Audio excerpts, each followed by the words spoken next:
how do you deal with red and gray clay in your soil? Okay. So, Celeste, what do you think about that? Sure. Okay, I'll start us off. Start us So off. I can speak on authority from this because I have a lot of clay soil in my garden area at home. So I can tell you from experience, if you have gray clay, I want you to use all your senses. I want you to get down there, dig into that soil, and give it a little smell. It probably has kind of a putrid kind of aroma to it, okay?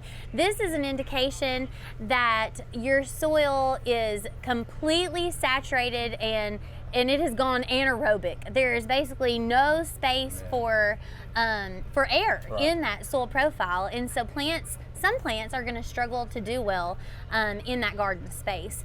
So if that is the type of soil you have, it can be hard to amend that, to change that. Some things we could do, maybe consider focusing on redirecting some drainage so that, you know, if you've got a downspout coming out right into that area, let's put some downspout extenders on there to move that water to a different area. That could help.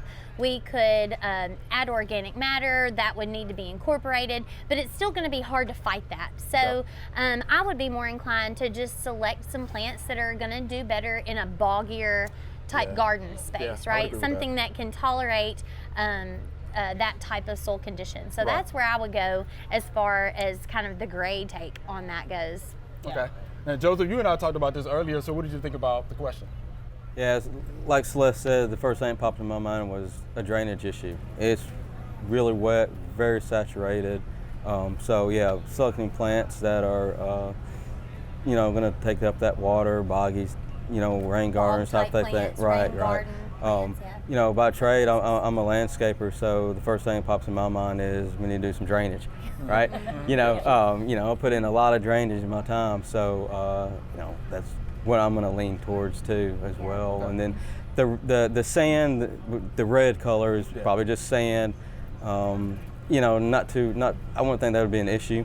You know, sand is good for drainage and it's good for the plant roots to get in through there. You know, it's big open spaces in the pore space. So I will say if it's red sand, that could be an indication that there's been a lot of construction there. They'll use that for like backfill, things around foundations of homes, or if you've had a driveway or any kind of like sidewalk or impervious surface put in. But as you move across the state, soils change colors, and so we've got red clay. That's a beautiful red clay in East Tennessee. Yeah, and lots of times when I see, like, all of my tripods are in gorgeous, if you love it, red clay. And to me, often what that indicates is there may have been some erosion. If I'm not seeing really any darker color in my upper layers, then I mean, I'm growing in a site that there's been some erosion. And so actually my drainage is pretty good through the profile. And so it's more of an organic matter addition issue. So I'm looking for over time some dark, some slightly brown there on the, you know, on the top of that.